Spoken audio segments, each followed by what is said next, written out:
बड़ी खबर से शुरुआत करेंगे, जहां पर उमर सरकार में शामिल कांग्रेस नहीं होगी। राज्य का दर्जा बहाल होने तक मंत्री पद से दूरी है और कांग्रेस ने सीधा एक मंत्री पद का प्रस्ताव ठुकरा दिया है। नेशनल कॉन्फ्रेंस से गठबंधन कायम है, लेकिन मुद्दों पर विरोध जारी है। जम्मू कश्मीर में कैबिनेट विस्तार की अटकलों के बीच कांग्रेस ने उमर अब्दुल्ला सरकार में शामिल होने से इनकार कर दिया है। कांग्रेस ने साफ किया है कि राज्य का दर्जा बहाल होने और जम्मू कश्मीर के संवैधानिक अधिकार बहाल होने तक पार्टी मंत्री पद स्वीकार नहीं करेगी। इस बीच जानकारी के मुताबिक मुख्यमंत्री कार्यालय की ओर से कांग्रेस को एक मंत्री पद की पेशकश की गई थी, लेकिन प्रदेश कांग्रेस अध्यक्ष तारिक अहमद कर्रा ने प्रस्ताव ठुकरा दिया। कर्रा ने कहा कि सरकार गठन के समय से ही कांग्रेस का रुख स्पष्ट रहा है और पार्टी राज्य का दर्जा बहाल करने की मांग जारी रखेगी। हालांकि कांग्रेस ने स्पष्ट किया कि उसका फैसला नेशनल कॉन्फ्रेंस से गठबंधन तोड़ने का संकेत नहीं है। पार्टी सरकार के साथ गठबंधन में बनी रहेगी, लेकिन असहमति के मुद्दों पर आवाज भी उठाएगी।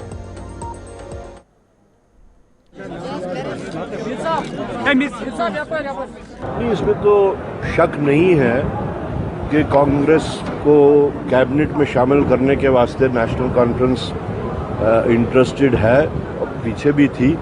अलबत्ता जहां तक कांग्रेस पार्टी का ताल्लुक है, आप सबको पता है पिछले 2 साल से कांग्रेस एक प्रिंसिपल स्टैंड पे है। वो प्रिंसिपल स्टैंड ये है कि जब तक मरकजी सरकार जम्मू कश्मीर के 1 करोड़ 40 लाख लोगों के हकूक जो उन्होंने गैर आईनी गैर जमहूरी यकतरफा तरीके से जो सलब किए हैं, जो ख़त्म किए हैं, विड्रॉ किए हैं, जब तक वो रेस्टोर नहीं होंगे, कांग्रेस पार्टी इस सरकार का हिस्सा है, लेकिन कैबिनेट का बर्थ हम तब तक एक्सेप्ट नहीं करेंगे जब तक ये रेस्टोरेशन नहीं होती। तो उसी सिलसिले में काफ़ी अटकलें चल रही थी, तो हमने यही समझा कि इसको, इन अटकलों को दूर किया जाए। आपने सुना होगा, हमें भी, इवन राहुल जी को भी, खड़गे जी को भी, जिस वक्त हम रेस्टोरेशन ऑफ ये अपना स्टेटहुड को लेके दिल्ली पहुंचे, तो उस वक्त राहुल जी ने और खड़गे जी ने हम लोगों से, जो हमारे जो 600 लोग यहाँ से गए थे, उनको ये एश्योरेंस दी थी कि आपकी इस जंग में हम आपके साथ हैं। तो अटकले ही होते हैं।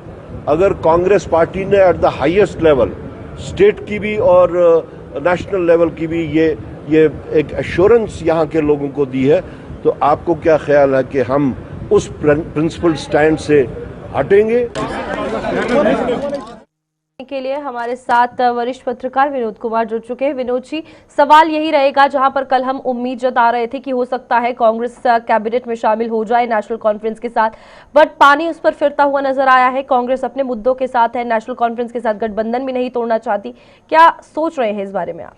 देखिए रूपाली, एक जो संशय बना हुआ था, एक जो क्वेश्चन मार्क बना हुआ था, एटलीस्ट तारिक अहमद कर्रा ने उसको सिरे से खारिज कर दिया है और उन्होंने साफ कर दिया है कि हमारा स्टैंड कायम है कि जब तक हमें स्टेटहुड का दर्जा नहीं मिलता, हम कैबिनेट का बर्थ नहीं लेंगे। लेकिन ये बात भी सच है कि जब जम्मू कश्मीर मामलों के प्रभारी डॉक्टर नासिर आए हुए थे, तो बहुत सारे वर्कर्स ने उनको ये कहा था कि अगर हम मिलकर के चुनाव लड़े हैं, मिलकर के सरकार बनी है, तो सरकार का हिस्सा बनना चाहिए, अपना हक नहीं छोड़ना चाहिए।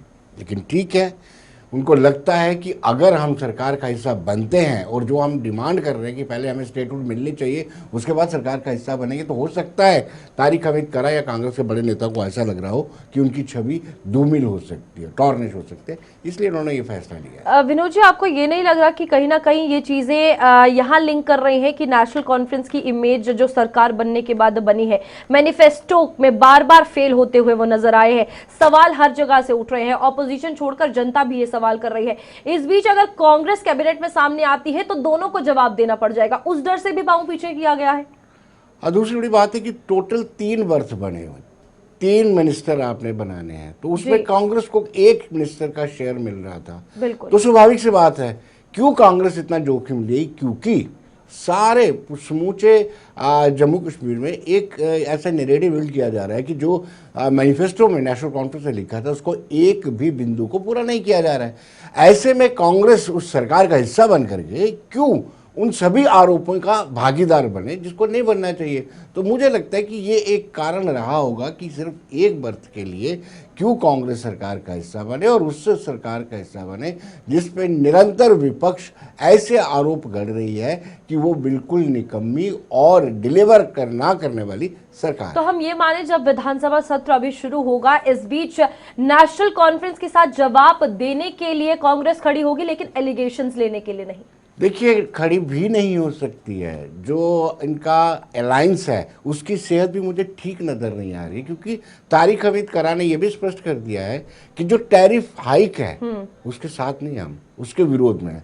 तो ऐसी चीज़ें आने वाले दिनों में आपको सत्र में, विधानसभा के सेशन में भी आपको नजर आएगी। कांग्रेस अपने आप को डिफेंड करेगी, वो ऐसे डिफेंड करेगी कि जो एंटी पीपल्स पॉलिसीज हैं एटलीस्ट वो सरकार द्वारा ली गई हैं। सरकार का हिस्सा है कांग्रेस, लेकिन सरकार का हिस्सा होने के बावजूद सरकार इसका विरोध भी करेगी। अब ये कितना मुश्किल वक्त हम ये कह सकते हैं कि सरकार के लिए आ चुका है, क्योंकि लोग तो नाराज हैं, पार्टीज भी साथ देने को तैयार नहीं है जो अलायंस में है, साथ ही साथ आपसी जो बीच में चीजें चल रही हैं वो तमाम चीजें नेशनल कॉन्फ्रेंस को कहीं ना कहीं पीछे धकेलती हुई नजर आ रही हैं। विनोद जी, आपसी चीज़ों की आप जो बात कर रहे हैं, आप आगा शायद रहुल्ला मेहंदी की बात कर रहे हैं जो सांसद हो, और उनको फारूक अब्दुल्ला कहते हैं कि आप अगर वाकई में मास बेस्ड लीडर हैं तो आप रेजिग्नेशन दे दीजिए, और उन्होंने भी एक्सेप्ट कर लिया है कि बतौर इंडिपेंडेंट इलेक्शन लड़ेंगे। तो अंदर खाते में बहुत कुछ उथल पुथल नेशनल कॉन्फ्रेंस में चल रही है, और अगर कैबिनेट का विस्तार करते हैं तो ये उथल पुथल का आकार